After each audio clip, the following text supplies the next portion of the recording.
All right, well, we will go ahead and get started. Thank you, everyone, for joining us, and welcome to the Gwinnett Chamber Small Business Week. I am Ansley Brewer. I am the Senior Director of Member Services at the Gwinnett Chamber. So we're so excited, like I said, to hear from Gwinnett County and how to do business with Gwinnett County.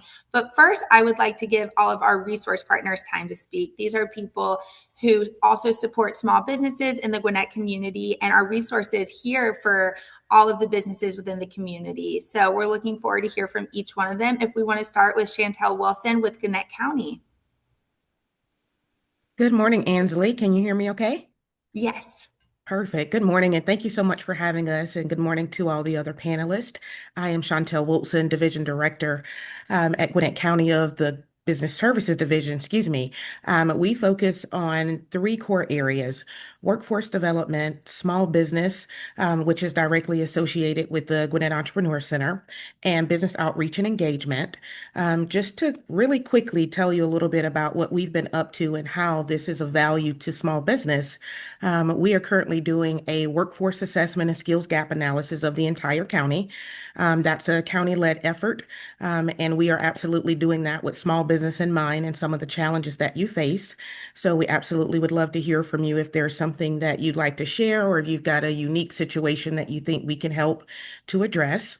The Gwinnett Entrepreneur Center is also under our purview, where we do everything from education to incubation in that space. The center is located just off of downtown Lawrenceville, and we welcome you to join us there for programming, workshops, classes, and most of those things are free to no cost or little cost, excuse me. And so we would love to have you in that space as well. And then as it relates to business outreach and engagement, we host signature events such as Coffee and Conversation with your county government, which gives you more opportunities like today to engage with county officials and leadership.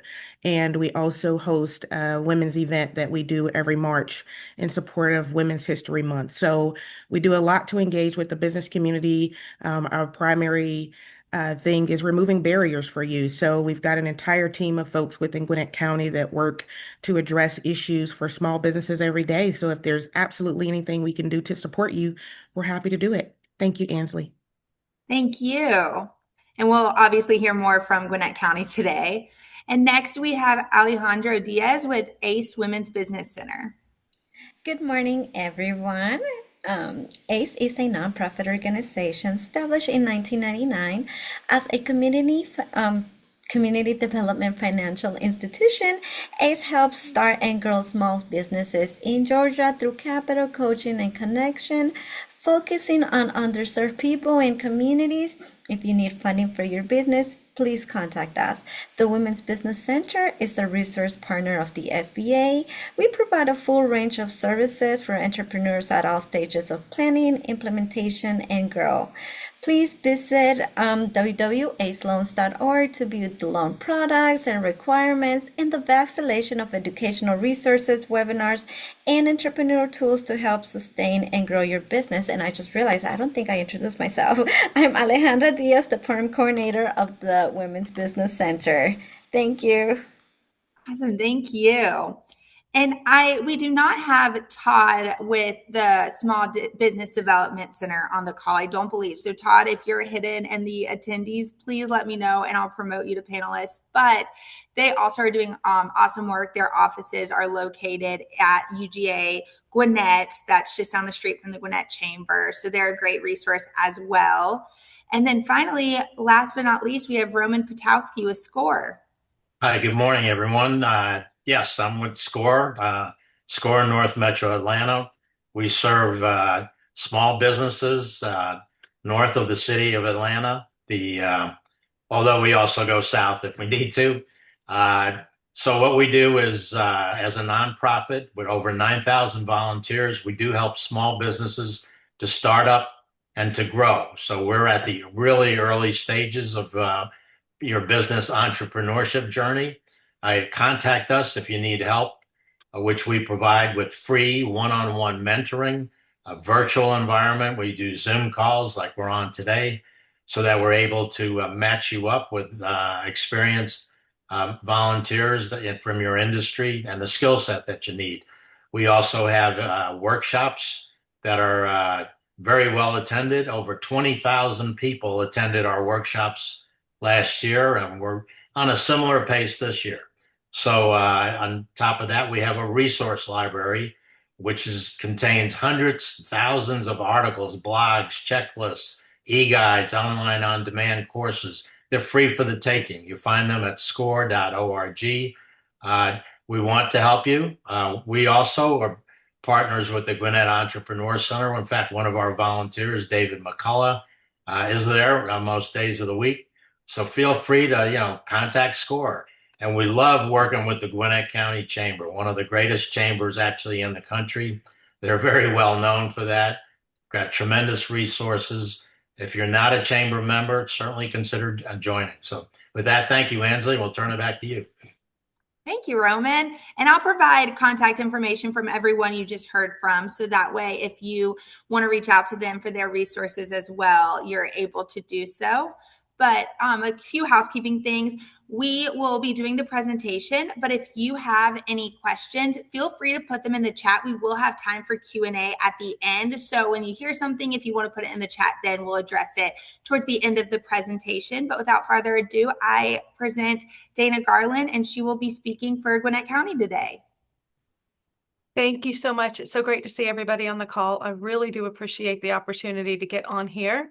So today, well, a little bit about me. I am Dana Garland. I work for Gwinnett County in purchasing. I have been with Gwinnett County for almost 25 years, and I have been in purchasing for 12 of those years. I love what I do. I love the opportunity to do these presentations and reach out to the small businesses and let them know how to do business with the county.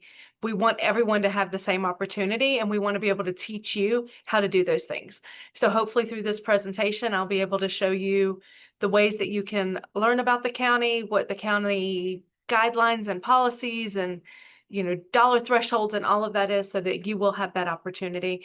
I would love for you to ask questions. I know this isn't so much of an interactive type of presentation, but please put the questions in the chat.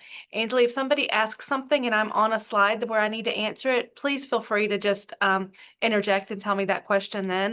And that way I'm not having to jump back to the slides. But That sounds great. Yeah, unless anyone has any questions before I get started, I will pull up the presentation and share. And I'm going to turn my camera off while I'm sharing so y'all don't see me and get distracted. I want y'all to focus on the presentation.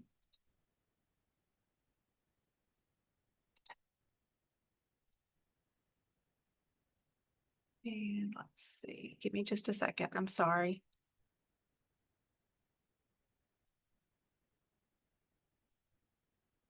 Nope.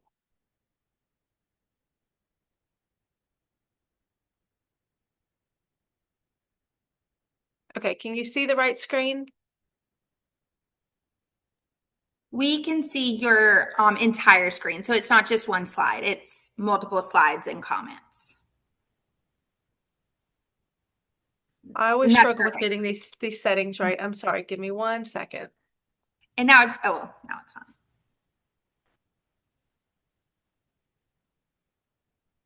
Now you see the right one. Correct. And I somehow closed it. Okay, are we good? Yes, we are good. We're on the how to do business with Gwinnett County slide. Okay. Trying to get my screens when I have dual screens can be a little complicated, so I'm sorry about that. But again, thank you all for being here. I'm so glad to have this opportunity. Thank you to the Chamber for giving me this opportunity to present. So I'm going to cover how to do business with Gwinnett County. I'm going to go through a general overview of the purchasing division, the ordinance, procurement methods, etc., how to complete and submit bid documents, navigating the county website, and then I will touch on how to register as a supplier. All right, so purchasing is a division of financial services. We have a staff of 20. We have 3 buying teams and 1 contracts team. We have a pretty lean staff compared to many surrounding counties, especially considering the size of our budget. I don't have the current year's budget in front of me, but I can tell you for 2025, it was $2.67 billion. We buy everything from office supplies to vehicles, construction of buildings and facilities, toilet paper, uniforms. We buy it all. We are assigned by department rather than by commodity. So rather than one person buying for one type of good or services, there will be multiple doing that. So suppliers will need to make contacts with all potential buyers. So you could have somebody from community services, or the buyer who's handling community services, who may need a particular product, but the Department of Water Resources may also need that product. So you're going to need to connect with both departments. So the mission of Gwinnett County is to provide responsive and efficient procurement services to the county in an ethical, cost-effective, and timely manner. We serve all user departments and protect the organization by obtaining required commodities and services in accordance with the state of Georgia law, the Gwinnett County Purchasing Ordinance, and the needs of the user department. We assist the user departments in getting what they need to operate while complying with the laws and ensuring competition. We maximize the value for the taxpayer. So the purchasing ordinance governs all acquisitions and dispositions by Gwinnett County for commodities, equipment, and services. So we want to obtain the best value in terms of quality, service, and price, foster effective, fair, and broad-based competition, and provide safeguards for the maintenance of quality, integrity, and equity as defined by the county's ethics ordinance. The ethics ordinance is posted on the county website if that's something that you would like to look at. So here's where we get into the meat of it. So here are our procurement methods. So that we have limits of authority. So the user departments can purchase anything less than $5,000.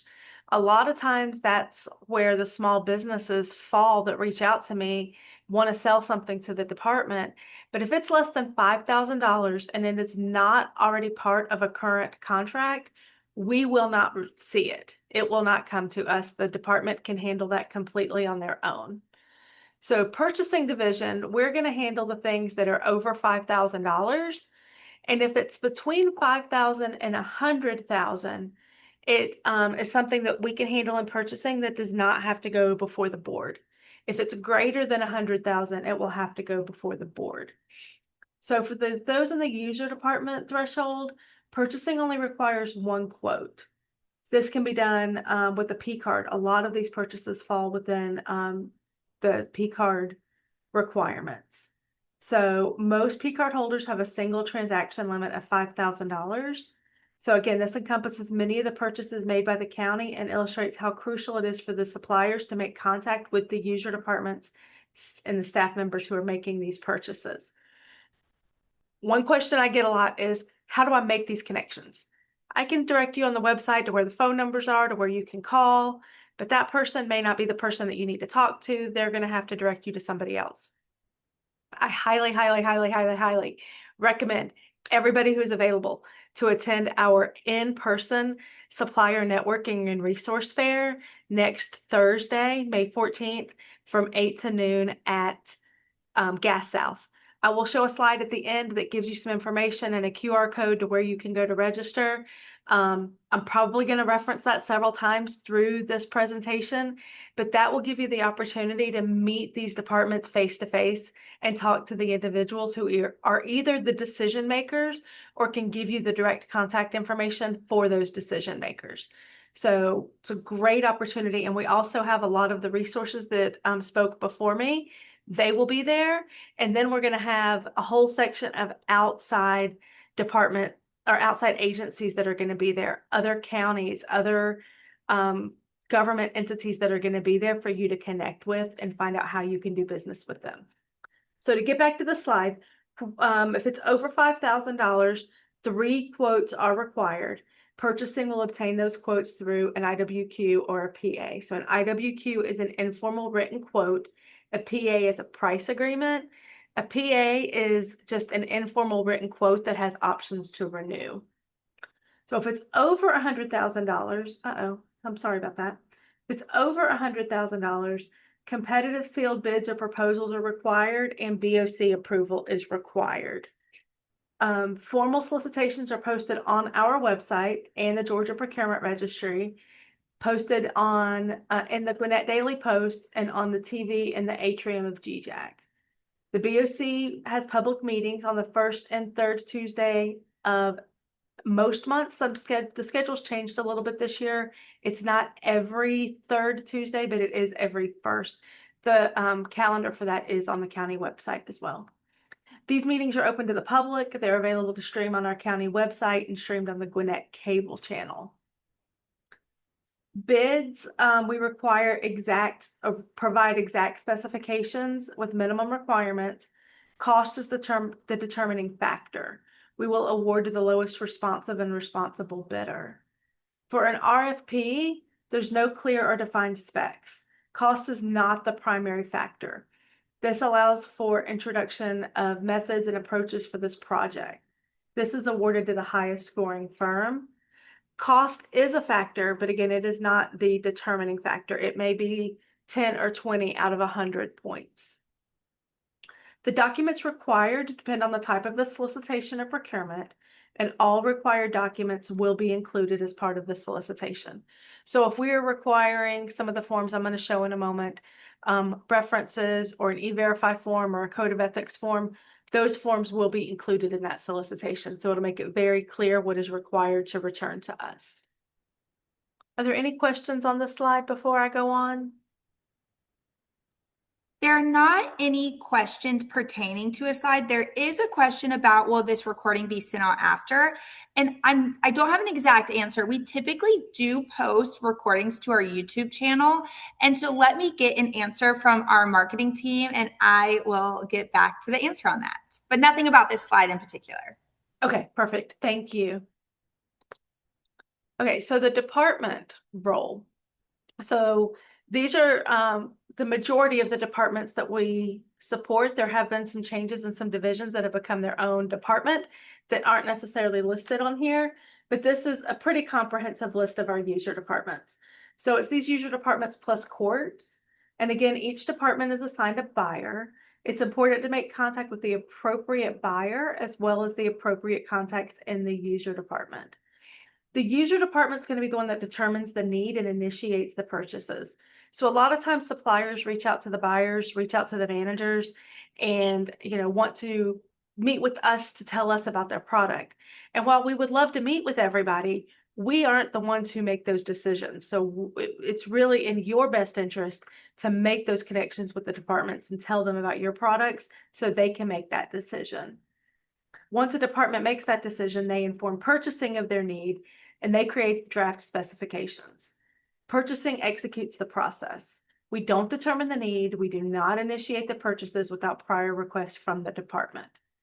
Like I said, purchasing is always happy to meet with you to answer any questions and point you in the right direction, but it is important that you target the department that would be interested in your goods or services. The supplier role. So we're going to encourage you to register as a supplier with Gwinnett County and the Georgia Procurement Registry. So both Gwinnett and the GPR solicitations are sent out based on commodity code. So we encourage you to make sure that you include every commodity code that applies to your company so that when we are sending out solicitations that it will reach you. The other thing with Georgia Procurement Registry is you will receive solicitations from other agencies, not just Gwinnett County. And I should have mentioned this sooner, but a recent change that we have made is, legally we only have to post formal solicitations. But Gwinnett has gone a step further and recently made the decision to post all solicitations. So even our IWQs and our PAs that are less than 100,000 are being posted on the county website and Georgia Procurement Registry to give suppliers that additional opportunity. So we encourage you to check the website daily, check the Georgia Procurement Registry, make sure that you're registered and all of your commodity codes are in there so that you have the opportunity to see all of that. You will likely get more emails than what you are interested in, but I would rather you have the opportunity to see those opportunities than to miss that. So again, we ask you to introduce yourself to the appropriate county staff. I can show you how to do that on the website, but I also encourage you to try to come to the event and do it in person. Review the ads that are posted on the Gwinnett Daily Post on the website and GPR. And then it's your responsibility to submit competitive pricing and innovative approaches. Our bids are awarded based on cost, and our RFPs are going to be awarded based on the highest scoring firm. So GwinnettCounty.com, you are going to find so much information there, but that is where the formal solicitations and associated addenda are posted. It's where you will find the annual contracts and pre-qualification lists, the bid tab and award information, the list of bids proposals that are received the day after the opening, compliance documents, general bidding instructions, and supplier registration. I am going to go back and show you how to navigate through the website, but first I'm going to continue with the PowerPoint that I have pulled up and show you some of the submittal requirements. But at the end, I'll come back and show you the website. So when you are submitting a bid, you will need to return the bid schedule, insurance and bond requirements, if required, the code of ethics affidavit, if required, the e-verify affidavit, any signed addendum, and a references sheet. These are the typical required documents, but they may vary by solicitation. So here is a sample of a bid schedule. It's just an example. They're going to vary based upon the department. You will see that it says delivery will be FOB destination, freight prepaid and allowed, and then we'll enter the delivery address. So make sure that you are acknowledging that.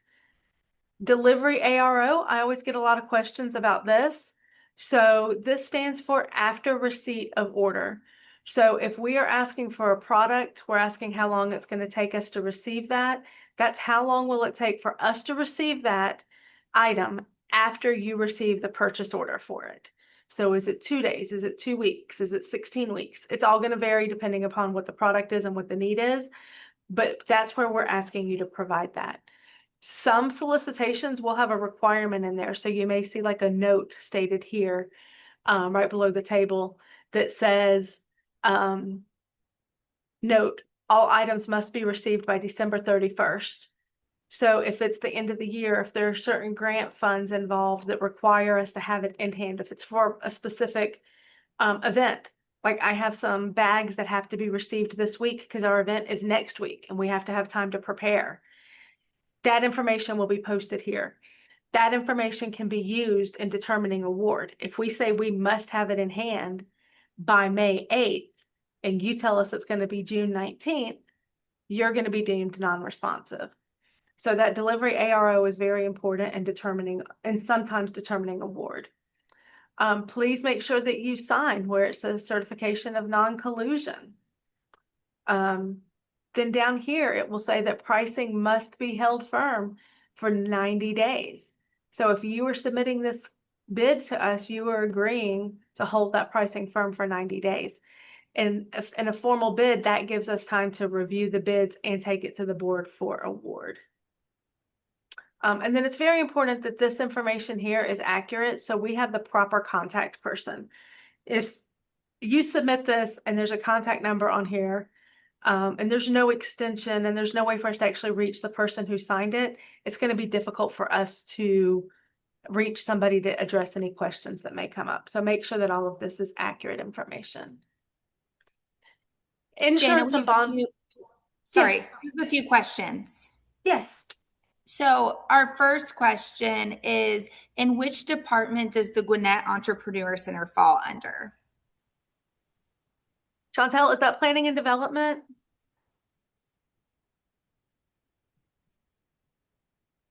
I believe. Yes. Okay, thank Yes, you we're for in planning and confirming. development. And planning and development, if y'all, I guess everyone heard it, it's a webinar, but the next question is this a common process for products and services? Services may include child advocacy and juvenile support or court mental health / psych evaluation. We do have some solicitations that have gone out for child advocacy and for the courts that had to do with evaluations. I don't know the status of those. I don't know if those have been awarded or where we are in that process, or if what this individual is speaking about has another contract in place. If you want to reach out to me one-on-one to talk about that, I would gladly talk to you or connect you with the current buyer for those contracts, because that seems like that's a very specific question.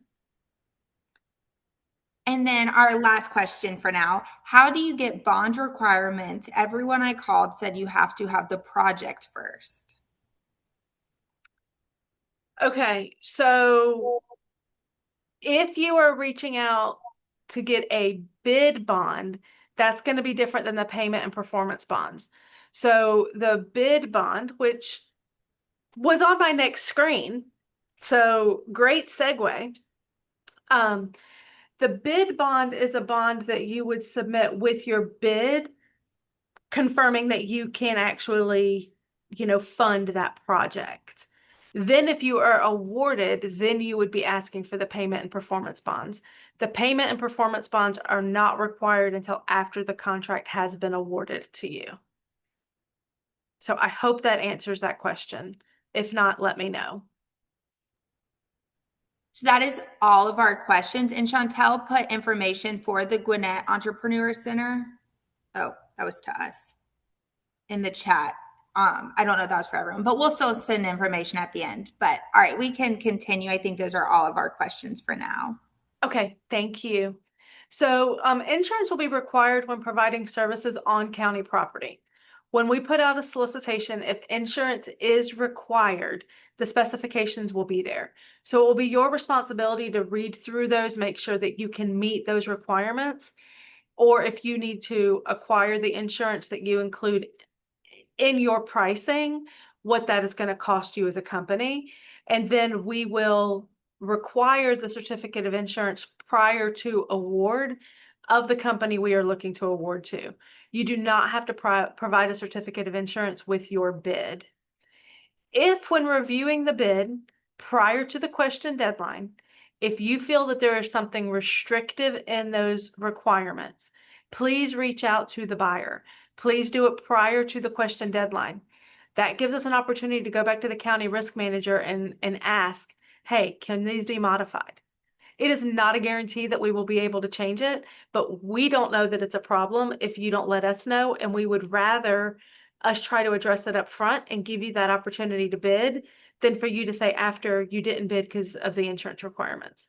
So please, please, please communicate that with us. And that's with any requirement, not just insurance requirements. If you feel that something is restrictive, let us know. You are the expert in your field. We are not. We put out solicitations best to our knowledge and best to the knowledge that we've received from the departments prior to putting out the specifications.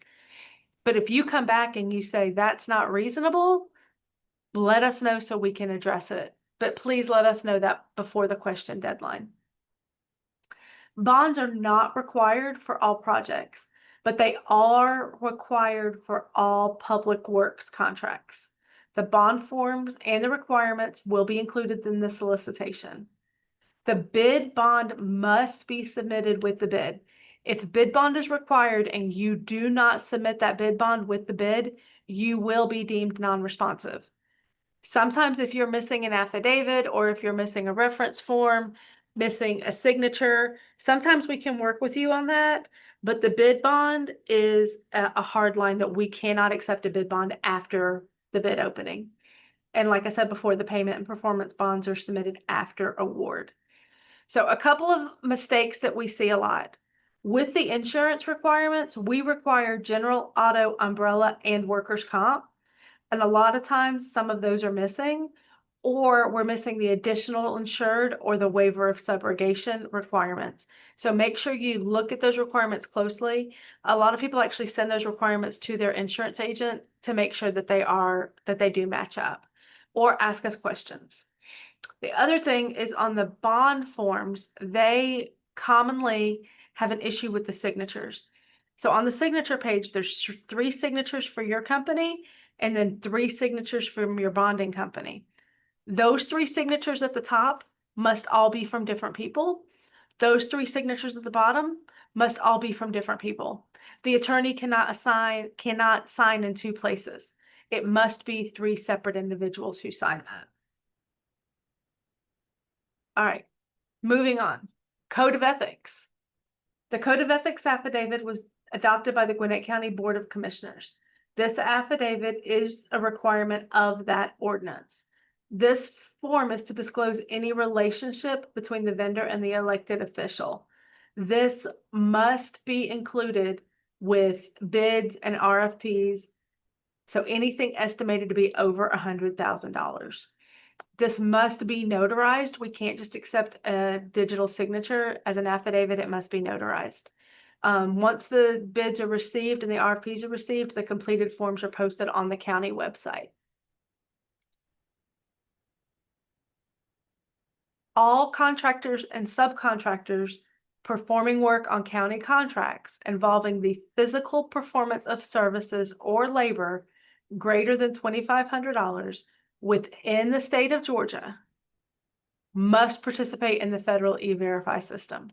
This is not something that we can accept any exceptions to. If you are performing work, this is a requirement. I said no exceptions. Let me correct that.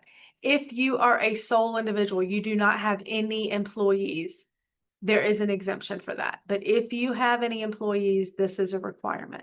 And this is project specific. So if you come out and you do work on site, $2,500, $2,600, complete the project, everything's done. 2 weeks later, they call you back out for a different project. It's not the same thing. It's $2,600. You must provide a new notarized affidavit. At the top of the form, it says solicitation name and number. That must be completed to let us know which project this is associated with. So, project specific. Addenda. So we issue addenda to make revisions to the original solicitation that went out. So the addenda will become part of the solicitation, and they will be posted on the county website. They will be emailed to the supplier list. We do all we can to make sure everyone is aware of each addenda. They are used to identify or clarify and add or delete items. It could be as simple as we're extending this due date. It could be as complex as a whole new bid schedule. So it's important that you read them and you respond accordingly. It is the responsibility of the supplier to ensure that they have received all of the addenda prior to their submittal. You can always ask the purchasing associate if there are any outstanding prior to submitting your bid. I also want to mention that there is a no communications policy. So if there are any questions during a solicitation, you will need to call or contact the buyer associated with that project. If you know somebody in the department, if you're working with them on something else, you cannot ask them a question about an open solicitation. You can continue to do the work you're doing on an existing project, but you can't reach out to the department when about a open solicitation that's out on the street. References. I know I briefly mentioned this earlier. This is a sample reference sheet where we're asking for a minimum of 3 references of work of similar size and scope that has been completed. So we will ask you to complete this form and return it to us. It's very, very, very important that you verify your references before you send it to us. The amount of time that purchasing spends trying to track down references, it's unbelievable the amount of time that we spend because reference sheets are incomplete or they're not returned at all, or the telephone number that's on there is an invalid number. We had one time where we called and they told us that the person that we were calling passed away 3 years prior. None of those are good scenarios. So we ask that you vet your references before you send them to us. Make sure it's still a valid contact number. Make sure that person is still there. Make sure that person is willing to provide a reference. We call sometimes and they tell us we can't provide a reference for you. Sometimes suppliers will put me down as the reference. Once a project is awarded, I'm not involved in it. So I can't tell you whether or not the supplier did a great job with the project because I'm not involved. So make sure that it's complete. and it's accurate information, and it is similar size and scope to the project that you're bidding on. Occasionally we will have a second reference sheet that is for a specific subcontractor. For example, I did a project one time that was for renovations at a park, but we were requesting that a turf field be put in as part of that renovation. And we knew that that would be subcontracted out. So we had a subcontractor reference sheet for the turf installer. So there are cases where you will see where we're asking for subcontractor references as well. Dana, we had a Yes. question where someone said if we have questions about a solicitation, we can't communicate to get clarification. Did I hear that right? You can't communicate with the department, but please reach out to the buyer. You can absolutely reach out to the buyer that's listed on there. And there's usually a question deadline that's listed as well. But yes, reach out to purchasing. We are here to help. Thank you. You're welcome. Okay, so cost negotiations. You may see this included in a bid. Purchasing staff will actively initiate dialogue on cost negotiations for the award of RFPs and renewals of annual contracts. If you do not list an increase on this part of your bid, you must hold pricing firm. There is no option to increase without this. The increase listed is not used in determining award for most contracts. So we are going to award annual contracts based upon that first year pricing. Every year forward, we will negotiate within the amount that you put here. So if you put a 10% increase, that does not guarantee that you're going to get a 10% increase at renewal. That means that we're going to reach out to you and ask if you can hold pricing firm or if you can reduce pricing. And if you can't, why? And if you respond back that, you know, X, Y, and Z has increased in the last year and you need that 10% increase, we're going to do a market analysis. And we're going to see what's happening in the market. And if the market shows that there's only a 5% increase in pricing, then we're going to come back to you and ask you why you need a 10% if there's only a 5% in the market. So just know the number that you list here is most likely not going to be used in determining award, and it will be negotiated each year. If it is a multi-year contract, whatever you list here or what you list in your best and final offer will be set. Multi-year contracts, we do not negotiate pricing each year. We only negotiate pricing at the onset. So whatever you list there will be what's used for determining award. Okay, do we have any questions before I jump into navigating the website?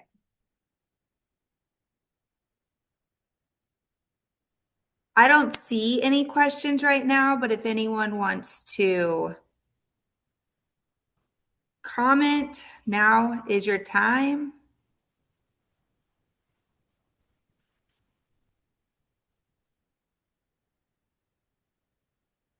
I think this means you are super thorough. Good job. Right? Okay, so let me share my screen again.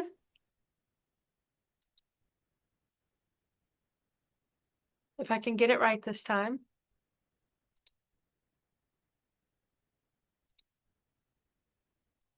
All right, how did I do? Perfect. Okay, so we're going to talk you through how to navigate the website, how to find the things that you really want to see. So if you go to the county website, so it's gwinnettcounty.com, you go to government and go to all departments. Once you're here, you're going to go to purchasing, which is nice. It's right here up at the top.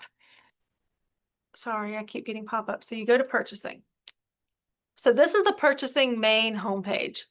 So it's going to give you information about where we are, phone numbers to reach us, fax numbers to reach us for anybody who uses a fax. I don't know many people who use those anymore. The access cable channel, information about security, just some basic purchasing information. It'll also give you our organizational chart so you can see where, you know, the staff that purchasing has. No individual names. So, okay, we're going to go through all of these menus here on the side. So here's the About Us. So this is where you find our mission, vision, values, some information about our awards. Annual contract. So this is a page that most of you are going to want to go to. So if you click on annual contracts, it's going to bring up this PDF form. I made it a little bit bigger so it's a little easier to see. Let me go back up to the top and scroll over. Hopefully y'all can see that okay, just to get an idea. This is going to show you all of the annual contracts and who they're assigned to. So for this first column, it's going to give you the purchasing associate. So that's going to tell you who you need to reach out to if you have a question about it. Next is the bid RP or PA number. That's what you're going to want to reference when you reach out to us. And then here's the name. And then you've got the departments that that contract is awarded to. You see who the vendor is. Then the next column is term. This term is going to tell you whether it's A, an annual contract, M, a multi-year contract, or T, a term contract, which could be a 6-month or a 3-month or something like that. This next column is going to tell you the current contract term. So this contract went from April 1st to March 31st. And the full contract, I'm sorry, of 25 to 26. The full contract went from April 1st of 2021 to March 31st of 2026. I am now seeing that our annual contract list is out of date and needs to be updated. I will make sure that is taken care of today as I make a note. We just recently made some assignment changes too, so it'll be good to get the new one out there.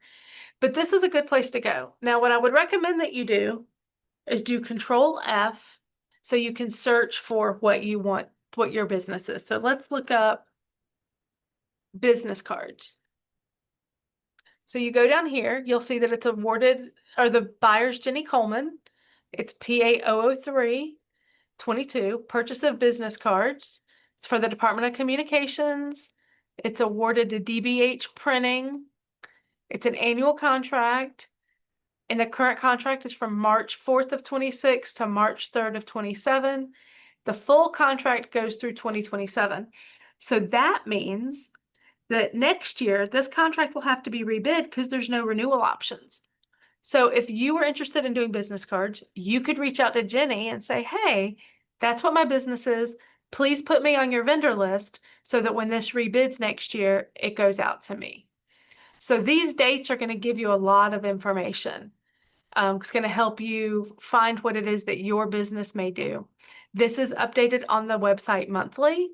If you ever see that there's an issue like what I just saw, you can reach out to me and I can make sure that we get that updated. So the next thing is annual pre-qualifications. I don't know that we have anybody on the call today that this would apply to, but this is for water resources and it has to do with the gravity sanitary sewer force mains, pressurized water mains, those type of things. So it's, the application is here and then the pre-qualification list is here. They send out solicitations that state you must be on the pre-qualified vendor list in order to submit a bid. So this is open all the time for you to complete the application, but definitely look at this if that falls into what your company provides. Next is award tabulations.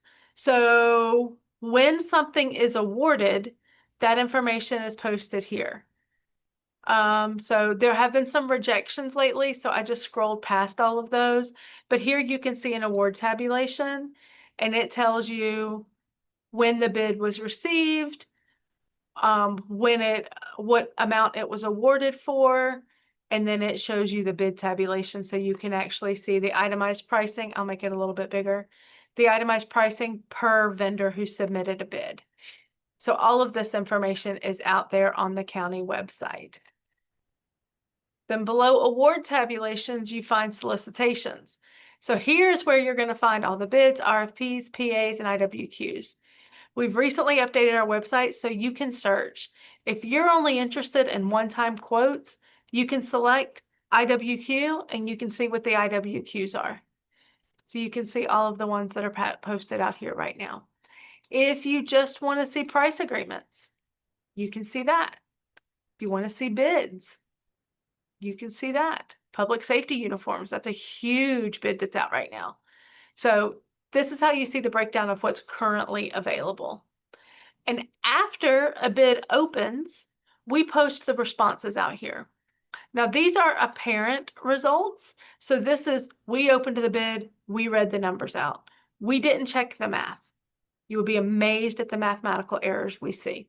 So we don't check the math. We just post exactly what is there as the apparent low results. If it is an RFP, all you are going to see is the name of the vendors who submitted a response. You're not going to see, sorry, I'm making another note. You're not going to see the pricing because pricing is sealed until we get to that part of the evaluation. So you will not see pricing for RFPs. We have a few Event registration. Oh, go ahead. We have a few questions about bids and RFPs. Someone asked, can the same company be awarded twice or 2 years in a row? Yes, absolutely. Awesome. And then we had someone ask, once a contract is awarded, does it ever change from the first vendor to another one? Can there be multiple vendors for one contract? That is a great question. And yes, every 5 years we have to rebid something. So every 5 years it will be rebid and everybody has the same opportunity. When it is rebid, it is not an automatic, oh, we like this vendor, we're going to go with them again. It may be a vendor that we love. We may not want to necessarily change, but we are going to give every vendor the opportunity at a minimum every 5 years. So it cannot go longer than 5 years. They'll be at a max of 5 years. I said that wrong. So there will be an opportunity. We may rebid early, but at least every 5 years we will be doing that. Now, can it be awarded to more than one? It absolutely depends on the solicitation. We have many that are awarded to multiple vendors. I can go back to the award tab. And you can see that many of these have more than one vendor. That one has 2, this one has 4. That one has a whole bunch. That one has 5. So yeah, there are many that have more than one. So I would definitely look and see what the solicitation says. It typically states whether we will be awarding to more than one. And then someone else asked, how competitive is the bidding process? Are there a lot of companies that bid on one RFP? It absolutely depends on what it is. So like we can go back to the solicitation responses. This one, we had 6. This one we had more than that. I'm just randomly picking. This one we had a bunch. This is an RFP. This one we only had 2. So it really just depends on what the opportunity is and what the market is like for individuals working that, whatever that commodity may be. Like, I don't know the industry for SCBAs. It looks like there's not a lot of vendors who do that. We only got 2 responses. Heavy armor, we have 6. So it completely just depends on what it is. Awesome. And then someone else asked, what would be the department that would handle temporary personnel / labor services? That is going to be HR. That contract is valid through December 31st of 2028. Yes, that's crazy that I know that, but it is through 2028. We have multiple vendors that are awarded that contract, but we can share that information with you of who the awarded vendors are, and you can reach out to them to see if there's subcontracting opportunities. That's what we recommend that temp services providers do in this time. Awesome. Thank you. You're welcome. Okay, I did almost skip documents and forms. Here's where you can find our subcontractor affidavit. The subcontractor is something that you can use. We do not include that in bids and use that. That's just for suppliers to use. We have the contractor affidavit that's out here. Our purchasing ordinance is here. Our instructions to suppliers is out here. So this will be included in all of our bid documents, but it's also out here if you want to review it. And then there's a how to do business manual. This will cover a lot of the information that I went through today, but that's also posted out there. And if you come to the event next week, you will get your own hard copy of that. Told y'all I was going to plug this event. So next is event registration. And here's where you go to register for our event. If you click here to register, you can see that it's still open. I am not a robot. Will it let me continue? And then once you get in here, you can select if you want to go to any of our breakout sessions. So that information is there as well. So highly, highly, highly encourage everyone to participate if they can. It's going to be a great event. Next is supplier login and registration. I'm going to skip that for right now. Next is the supplier survey. So we ask that suppliers use this, complete this survey. It's very good for us to get feedback. So if you've bid on a solicitation, we would love to hear what your feedback was with working with the purchasing staff. Next is contact purchasing. So here's where you're going to get everyone's contact information. It's going to give you the phone number and email address for everybody in purchasing. So all of that information is here. And then below that, you're going to find the user department contacts. So if you need to talk to somebody in the assessor's office, here's who you're going to call. Communications, community services, parks and recreation. So you can just go down the list. Any department, you can find who that contact person is. Now, if you reach out to human resources and you get in touch with Pam, Pam may not be the person to talk to you, but she will know who to direct you to. We're not just giving you to a generic mailbox where nobody ever calls you back. These are real people that are the real liaisons for those departments that we work with every day and should help you. If you reach out to somebody on here and you do not get a response, I would really appreciate it if you let me know so I can make sure that we follow up and find out what's going on. Any questions on that? Okay. We had one more question about bids, and someone Sure. asked, do you usually select the lowest bid? If it is a bid, we are going to award to the lowest responsive and responsible bidder. So yes, bids are cost driven, but you're going to have to meet the requirements and we're going to verify your references. That's why it's important that that information be in there. We have a solicitation right now. I will keep confidential what it is, but we received 3 references that are not from the low, that are not of similar size and scope. They have nothing to do with what we are soliciting for. We have reached back out to the vendor for additional references and we received no response. So at this point, that is greatly going to impact them. It's and it is a bid, it's not a proposal, but they are not meeting the requirements. They are not a responsive bidder because they did not provide that information.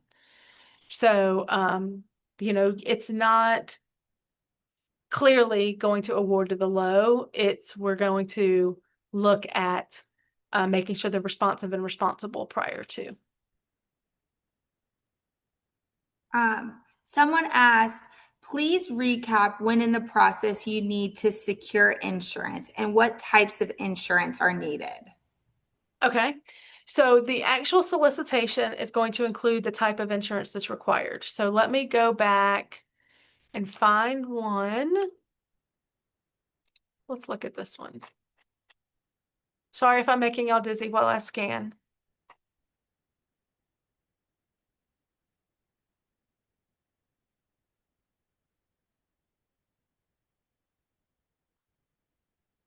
Okay, so here you go. So this solicitation, here are the insurance requirements.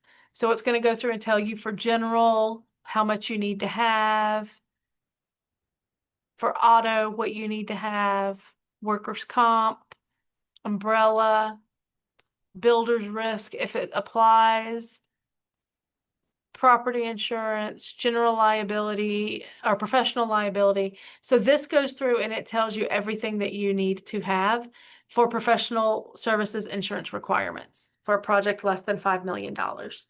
So it will be your responsibility to go through that and look at that. This may be coverage that you already have and you don't have to do anything. Or you may look at it and see, oh, I don't have this amount for professional. You can reach out to your insurance broker, see how much it would be to add that, factor that in when you're providing pricing to us. And then if we are going to move forward with award to you, then we will reach out and tell you we need that certificate of insurance, and then you can move forward with getting the insurance that you need.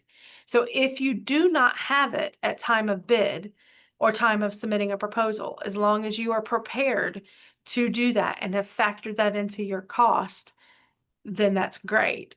What you can't do is come back and say, well, it's going to cost me $5,000 for insurance. I need to up my bid. You won't be able to do that. Does that make sense? Yes. And then someone asked about contact information and letting them know contact information will be shared after the presentation. I don't know if it's part of yours, but we will email it out as well. And then we had another question. Are the current vendors awarded the temp labor services only for a specific industry, or are they all inclusive to all types of positions? For example, construction, warehousing, industrial, etc. Okay, so I'm going to pull it up on here while we're talking just so you can see. If I can. Okay, so we have a temporary clerical services that's awarded to 5 different vendors. And then we have temporary labor services that are awarded to 3. It's like our warehouse positions are under the labor services contract. So those are the 2 we have for that. We also have a separate contract that's for IT staffing. So IT is in its own category, and there are 20 vendors that are awarded that contract. But the 2 HR contracts are county-wide contracts that every department can utilize.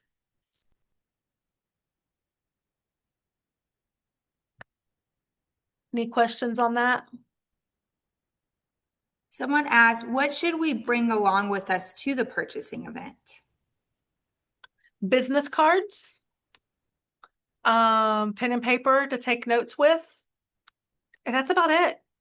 Please do not bring any samples. Please do not bring any promo items to hand out to us. We cannot accept any gifts. I know everybody wants to, and everybody wants to accept them, but we can't. You will be given a bag when you get there. So you will have a bag that you can put things in. A lot of the departments and agencies will have goodies that we can give you, different promo items. But you will get a bag, a pen, and some Post-it notes from us. So then you can put all of your goodies and handouts in that as you go through. Looks like we have another question. Sure. What's the best alternative if you can't attend the fair next week? I would recommend that you go, and I'll go back there on the purchasing website to the contact purchasing and reach out either to the buyer, and it says on here which departments they support. So like if you want to do a construction project for community services, Jake is your guy. If you want to do something with the tax commissioner's office, you're going to have to wait because that's a vacant position. No, I'm just kidding. I would say reach out to one of the other buyers on this team and they can help you. If you want to talk to somebody about police or corrections, Chelsea is the person you want to talk to. So definitely look through this and find who the buyer is and scroll down and reach out to the department. So if you want to talk about community services and Parks and Rec and you have a product you want to sell to them, Summer or Kristen are going to be the people to talk to. Really, you're going to reach out to purchasing if it's about a specific contract that you found on the annuals list. You're going to want to reach out to the buyer for that contract. And someone asked, is low voltage a part of construction? Yes. Perfect. And someone else We asked, may have a low voltage contract though. Let me look at that.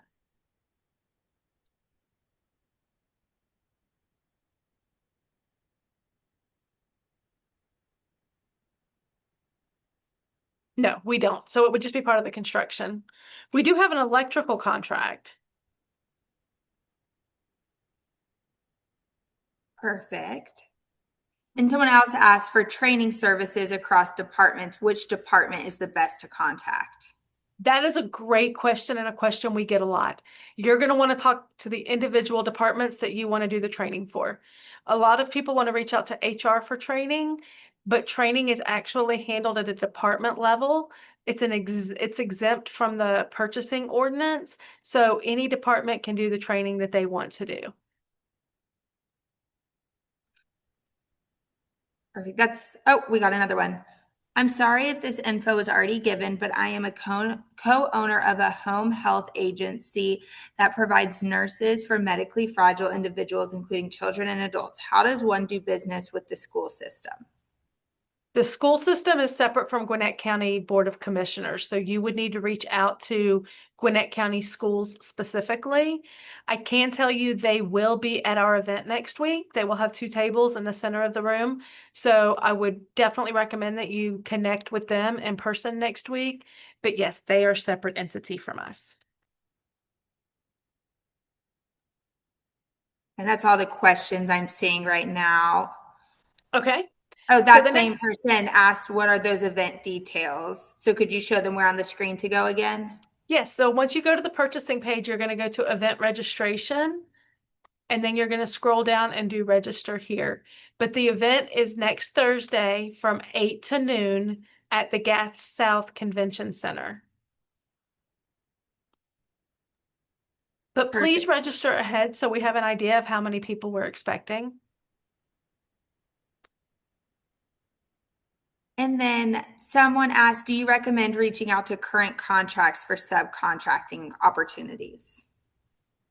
Depending on what the commodity is, yes, that's what we recommend for temp services for sure.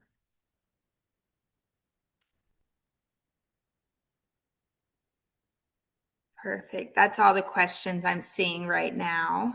Okay. So next on the list is frequently asked questions. Most of these frequently asked questions are also in the How to Do Business manual, but you can go here to look through all of those. The next item I have is the one that I skipped, which is supplier login registration. I know everybody is interested in how do you register. So you would go to this page. If you are already registered as a supplier, you're going to click this first link that says log into the Oracle Fusion supplier portal. You are only going to use that link if you are already registered. If you are already registered but you do not know your password, you can do the reset password option once you go to this link. If you have not registered as a supplier, there's a prospective supplier login registration link here. If you click on that, it is going to take you to this screen. It gives you some information here on the side, and then you will enter your email address. Once you enter your email address, it is going to send you a one-time access code to move forward in the registration process. I'm not going to show you how to go through that today. I don't have an email address set up to do that, but I can show you this. So here's the supplier registration document. If you click here, it is going to take you step by step, screenshot by screenshot of how to register as a supplier. It's going to tell you exactly what to do and how to do it to get registered as a supplier, even going through the drop downs and what to select. Highly, highly, highly recommend that you utilize these resources. Once you are registered as a supplier, you're going to want to go through and look at these other helpful resources. The creating an invoice, checking the status of an invoice, check the status of a purchase order, manage profile, view payments, view receipts. All of these things are very, very helpful, and it's great information for you to have. The other thing is, if you have a question or a problem with one of these things, fill out and submit a help form. You click here and it's going to take you to this form that you can complete, and then that will take you directly to, it will email directly to the individual who can help you with those questions. So please reach out there. If you reach out there and you do not get a response, which you should, but if for some reason you do not, you can reach out to me directly and I can get you assistance. Some things I can help with, some things I can't, but if I can't, I will get you to somebody who can. And then if you are going to be accepting procurements, you should select electronic payment options. There's some information here about how to do that. And then the Treasury Division homepage link there also. Something that I discussed earlier that's very important is the commodity codes. Here's a listing of the commodity codes. It is extensive. This is a 269-page document full of commodity codes. I'm not going to scroll through it. But you can go on here and you can do Control F and search. Like I'm going to look for business cards. And you're going to find the commodity code for printing business cards is 96607. So when you register, make sure that you include that code. But if you are printing business cards, you may be also printing other things. Do you print bumper stickers? Do you do checks? Do you do decal printing? You're going to want to include every single one of those codes. We no longer do the 3-digit code, so you wouldn't just do 966. You're going to have to do the full 5-digit code for everything that applies to what you do. Any questions on that? We have a question. Someone's wondering if you can show how to navigate to the buying team page again. Absolutely. So once you're on the purchasing page, you're going to click on Contact Purchasing, and this will give you the buyer's information. Is this what you were looking for?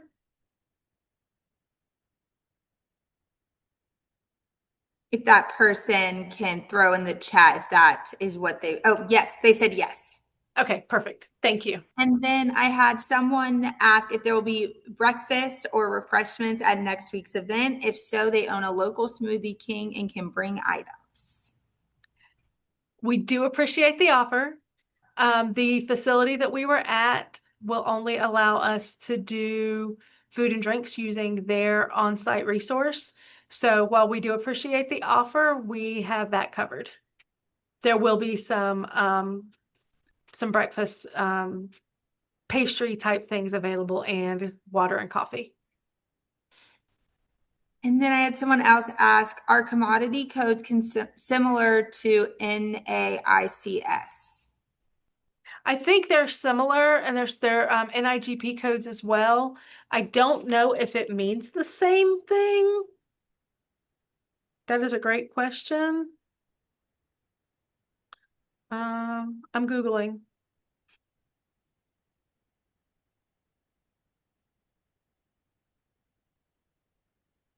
Okay, so NAICS codes, they classify businesses by industry activity, while commodity codes classify specific products and services. So they are different codes. Perfect. That is good to know. Learn something new every day. Right? Those are the only questions I'm seeing right now. Okay. I think that was all I had to present. Awesome. Well, thank you so much for your time. If anybody else has questions, for the person asking for the recording, I said we typically put these on our YouTube channel, and we will be doing that for this event. So we will get that on YouTube, and then we can email out the link to everyone once that is complete. Do we have any other questions? Thank you so much for giving me the opportunity to present. I really do appreciate it. And thank you for all the great questions. Yeah, and thank you for being here. We enjoyed all of this information, and you got a compliment by an attendee saying this is one of the best presentations on procurement they've seen in 50 years. Oh my So great goodness, job on thank that. you. That is awesome. Thank you. Oh, you made my day. Yeah. Well, I'm not seeing any more questions. So thank you all for attending this. We appreciate everyone's time and information that was given and celebrating Small Business Week with us. We have one more event for small business. The Gwinnett Chamber has one more event for Small Business Week tomorrow. It is our Small Business Expo. So we will be in the Gwinnett Chamber Education Room from 9 to 10:30. We have several small businesses who will be set up giving out more information. They may be selling things, really just getting exposure for their business. And that is a drop-in event. Please come by and see us. We will have pastries. If Smoothie King wants to provide something for that event, we're always open to that. Just give us a call. But yeah, so thank you all for your time. And we hope to see you tomorrow at our Small Business Expo. And Gwinnett County hopes to see you next Thursday at their event as well. Yes, thank you so much.